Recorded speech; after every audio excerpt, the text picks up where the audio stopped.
নমস্কার বন্ধুরা, dressing life of সুন্দরবনের আরেকটি নতুন এপিসোডে আপনাদের সকলকে স্বাগত। আমরা বেরিয়ে পড়বো ইলিশ মাছ ধরার উদ্দেশ্যে। আমরা রয়েছি লটেট ঘাট। এই যে আমাদের নৌকা রয়েছে, এখানে জল টল সব ভরা হচ্ছে। আজকে আপনাদের মাছ দেখাতে পারবো ইলিশ মাছ জ্যান্ত। আমাদের জল ভরার জন্য ছোটাছুটি করছেন, ভাটা এসে ভাটা ভরে গেছে, অনেকটা জল শুকিয়ে গেছে। আমি সঙ্গে না বেরোতে পারলে তাহলে ওই সাইডে আমরা যেতে পারবো। নৌকাটা কিছুটা এরকম, আমাদের এই নৌকাটা করে মাছ ধরাবে, আর ওটা ইলিশ মাছ ধরাবে, আর সে সবকিছু আমরা আপনাদের সঙ্গে শেয়ার করবো। তো আমাদের ভিডিওর থেকে পুরো শেষ পর্যন্ত দেখো, আশা করি আপনাদের ভালো লাগবে।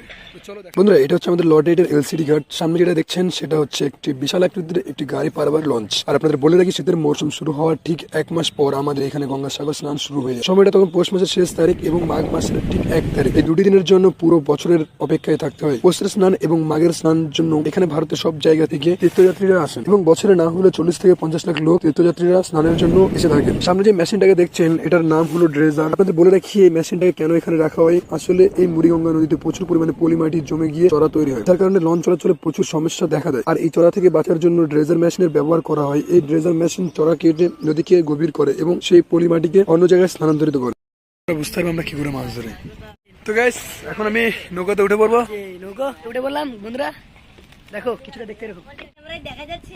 ওদের উপর নির্ভর করেই আমাদের সময়ের সঙ্গে নৌকোটা ঘাট থেকে ছাড়তে হয়। ওদের সঙ্গে জাল না মারতে পারলে জালে মাছ পড়ে না। সঙ্গে নৌকোটাকে সাগরের উদ্দেশ্যে রওনা দিতে, এই জিনিসটাকে মেনে চলতে হয়। সেই সঙ্গেই সময়ে না হলে ভাটার স্রোত চলে আসলে আমাদের জাল বেশি করে নদীতে রাখা অসম্ভব হয়ে পড়ে। আমাদের নৌকোটাকে ছাড়া হচ্ছে। হ্যাঁ,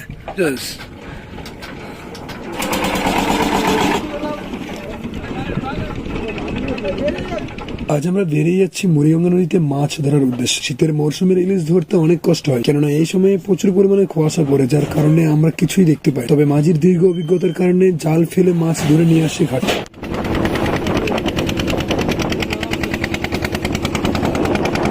বন্ধুরা, আমরা গন্তব্যে পৌঁছে গেছি জাল মারার জন্য। এবার আমরা জাল মারবো, আর সেটা আপনারা দেখবেন ভিডিওর মাধ্যমে। তো আমাদের পতাকাটাকে নেওয়া হয়েছে, এখনই পতাকাটাকে ফেলা হবে। চলো, আমি উপর উঠে জাল কিভাবে মারছি, এখান থেকে জাল মারা হবে। দেখতে পাচ্ছ আমাদের জাতীয় পতাকা। জয় জয় রাধাকৃষ্ণ প্রেমানন্দ গৌর হৃদয় হরি হরি বল।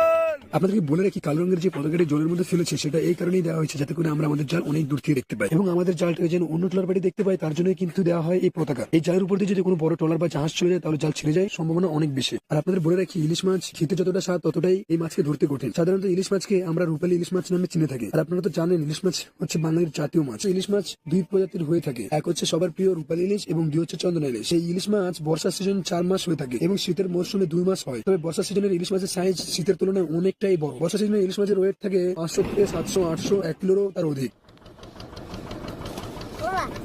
মাছ চলে যাবে কি? মাছ লাগে নাকি কাকা? ইলিশ মাছ লাগছে নাকি? ইলিশ মাছ তোমরা সবাই জলে নেমে গেছো, মাছগুলো তো সব ভয় পালাবে। উঠে আসো, তাড়াতাড়ি উঠে আসো। কথা আছে না যে ভালোবাসা দিলে ভালোবাসা পাওয়া যায়, তো সেরকমই আমাদের নৌকোটা। আমরা নৌকোটাকে যেমন যত্ন করি, তেমনই নৌকোটা আমাদেরকে ইনকাম দেয়। তো ভালোবাসা দিলে ভালোবাসা পাওয়া যায়, এটাই তার একটা প্রমাণ। এই নৌকার উপর ভরসা করে আমরা অনেক গভীর সমুদ্রে চলে যাই এবং মাছ ধরার জন্য। এই নৌকাটার উপর ভরসা করে, এক ভাষায় বলতে গেলে নৌকো মায়ের মতো কাজ করে।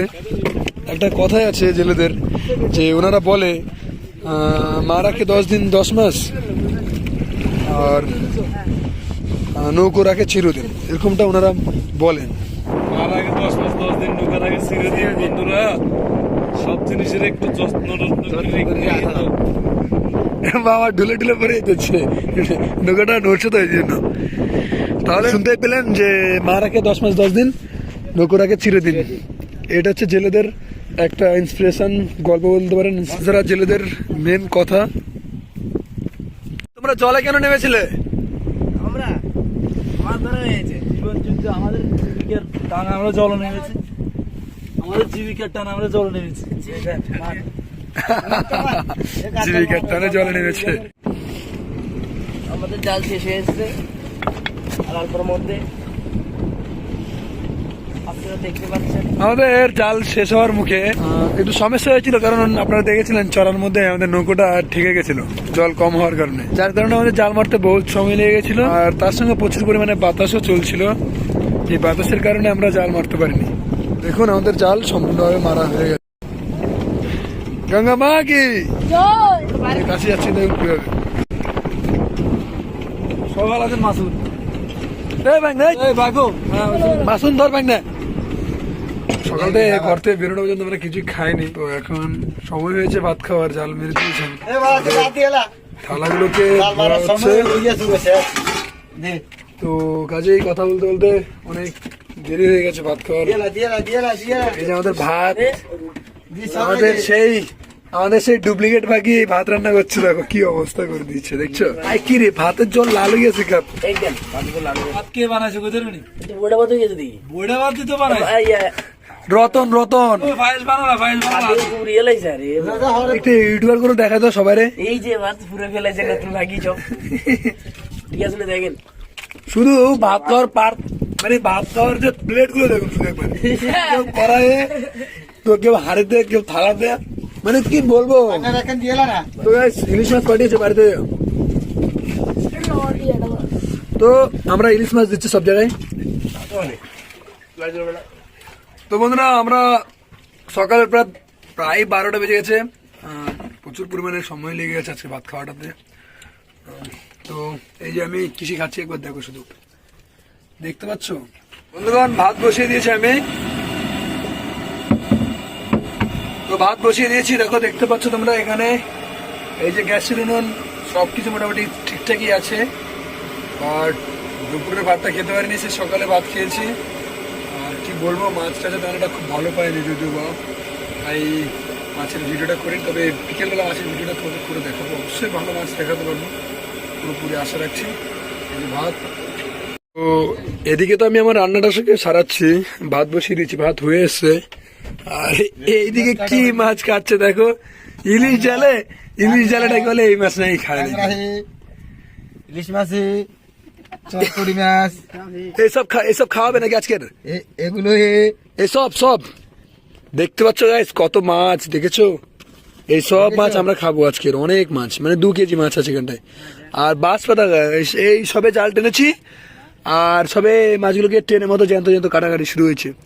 আর এদিকে দেখো, এই দেখো জাল ছিঁড়ে গেছে, তো জাল সারাই করা হচ্ছে, দেখছো? করছে। একটা ট্রলার এই জালের উপর দিয়ে চলে গেছিল, আর জালটা ছিঁড়ে গেছে। তুমি কি করছো?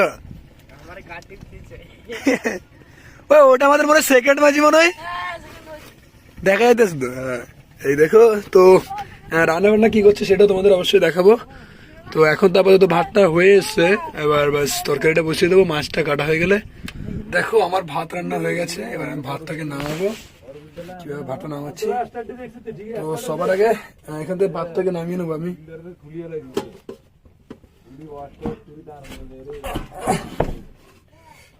রিক্স হয়ে যাচ্ছে guys।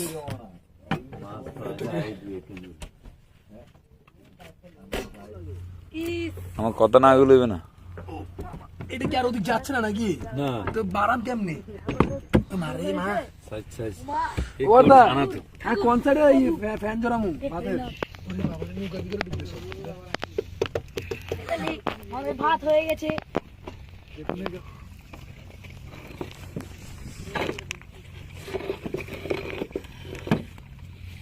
ব্রেকআপ গাইস, আপনি শুধু একবার দেখুন সমুদ্রের মাঝে যেন পাখিদের বৃষ্টি ঝরে পড়ছে নিচের দিকে। কিনারায় তারা মাছ খেতে চলে আসছে। এই সময়টা এখন শীতের মৌসুম, তাই তো নাকি? ইয়েস। ওনারা মানে জালটা ছিঁড়ে গেছে, তো এটাকে রিপেয়ারিং করছে, মানে সারাই করছে দুবারা। এই দেখো এখানে কত রকমের মাছ দিয়েছে, কাঁকড়াও কতগুলো দিচ্ছে। বাবা, আজকে তো খাওয়া দাওয়াটা একদম জমজমাট হবে নাকি কাকা? বাট খাওয়া দাওয়া তো সব জমজমাট হবে, কিন্তু সন্ধ্যা হয়ে যাচ্ছে তো, খাবো কি করে মামা? খান যাবে ইয়ে কর।